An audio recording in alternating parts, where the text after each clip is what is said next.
Hi everybody. In this video I want to talk about schooling, and in particular about why independent schooling or specialist schooling might or might not be appropriate for our children. I'd like to stress at this point that everything I say is applicable to my own daughter. We chose the route we chose because of the difficulties that she was having. Not it doesn't mean that everything I say will work for you. It might be totally inappropriate for you, so please take my words the way they're intended, and that's just to give you an insight into our lives. That's the same as every video I make. It's all about how Asperger syndrome and how autism has affected us. So please don't judge me for what we've done. Don't judge her for how she's managed. And I will try and give you a little bit of insight into the different ways that education can work for different people. Okay, so my daughter started school. She's an August baby, late August. So she was literally a week after her 4th birthday when she started in reception class at a mainstream primary school. This is my eldest daughter I'm talking about. And right from the off, she didn't cope. What we didn't realise at that point was that she suffered massively from sensory issues. Even though we'd had her at various paediatricians, psychiatrists, etc., all of these difficulties had been missed and we hadn't known what to look for.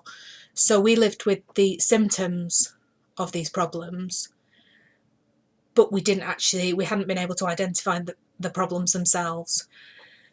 So she basically went into a place that was for her, and that we know now retrospectively, a living nightmare.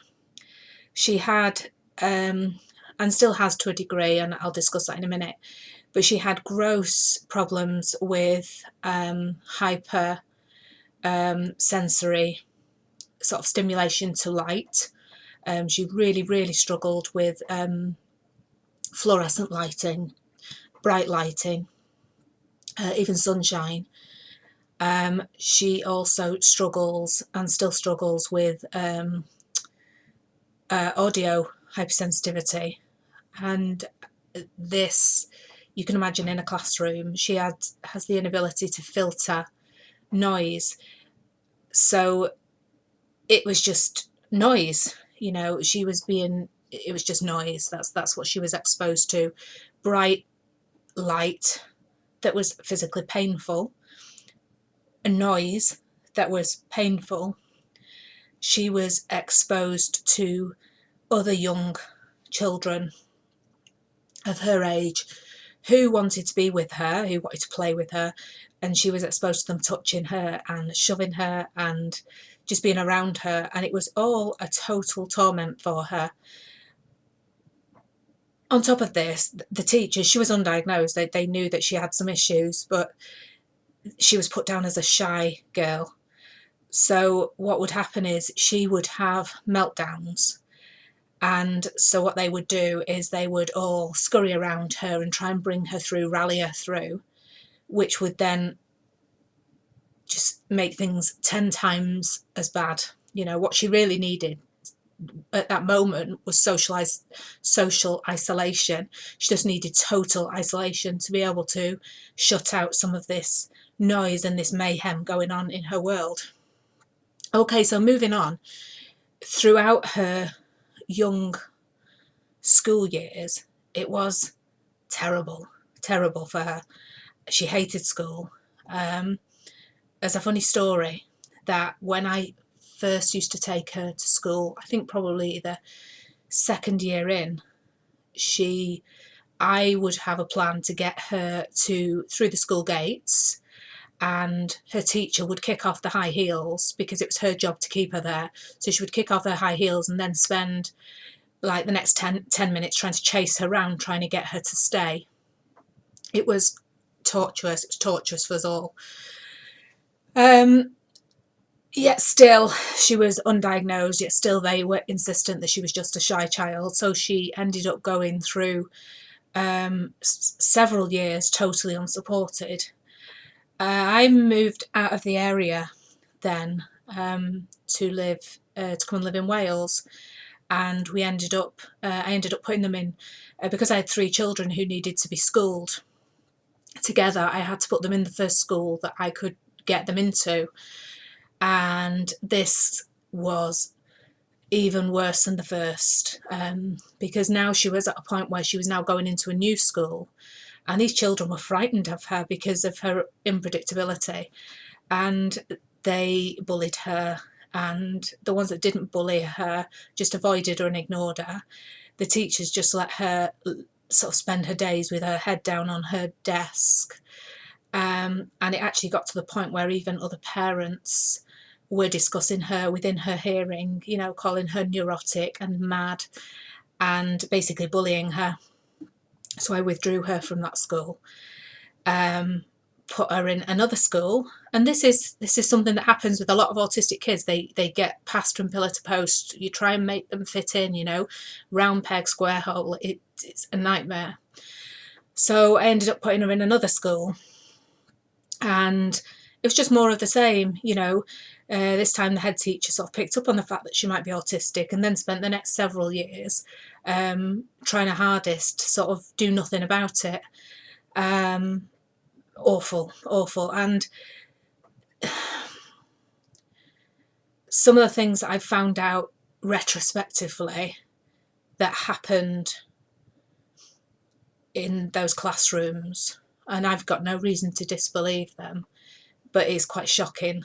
And I'm not going to discuss them on here because I'm not sure actually about the legalities of it, but yeah, it's certainly something I'm still looking into now, because some really damaging things happened.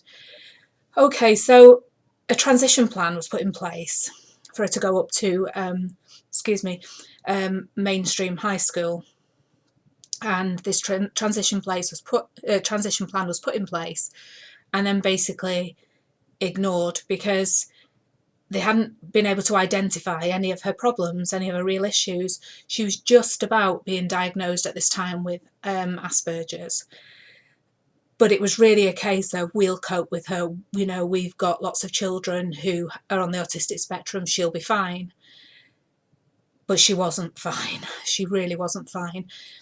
She absolutely thrives. She's a really bright girl, and she thrives on doing her homework. She thrives on studying and thrives on learning, and that's the only thing really that saved her at that point, was because she wanted to go in and she wanted to learn. But every minute of every day was torturous for her.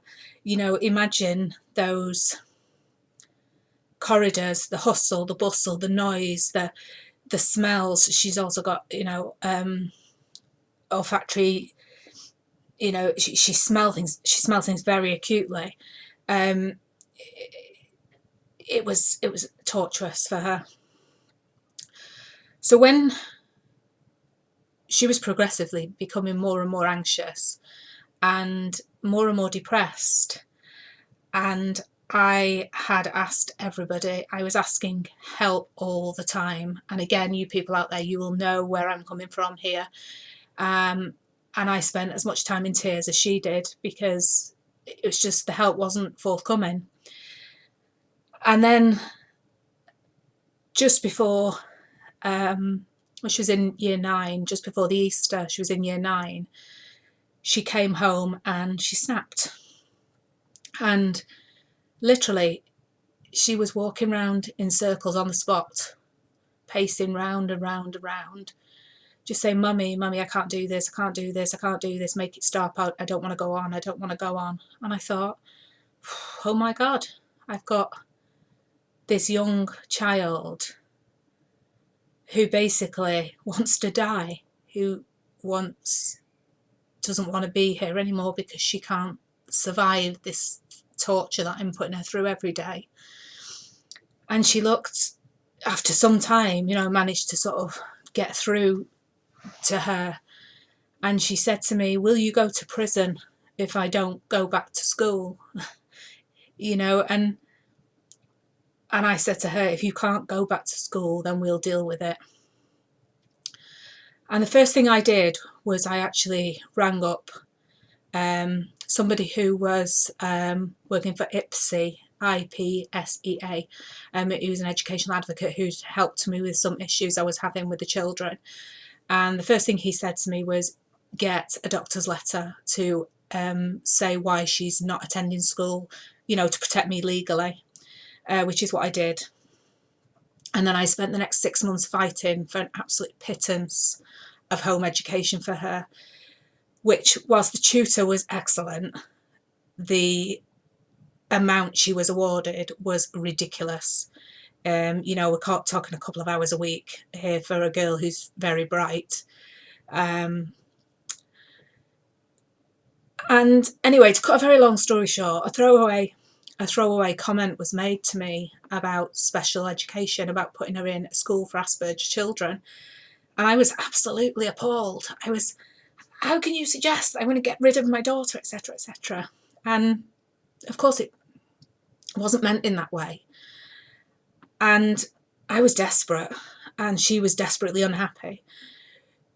So I sent away for some brochures, and the college that I sent the brochures away from was Farley College in Froome. It's a Priory independent school. And I just left the brochures laying around, and Jacqueline saw them and immediately asked about it. Again, to cut a long story short,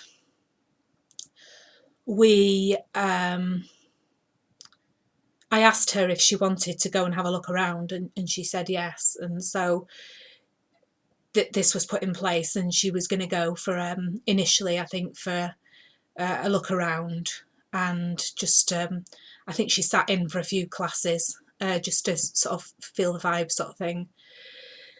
So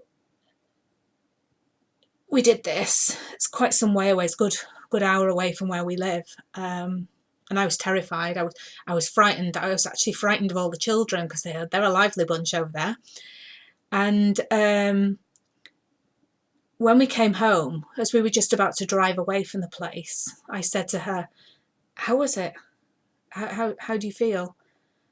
And she said to me, Mammy, it's the first time ever I felt able to be myself. I felt normal. And I was totally dumbstruck, you know, year 9, and the first time ever that she'd actually felt comfortable in her own skin. And that really brought it home to me that I had to do something. I had to pull something really big out of a bag to help her. Okay. Right, because of the length of this video, I'm actually going to continue this story in video number 2. So if you just click on video number 2, and then you can listen to the other part of the story.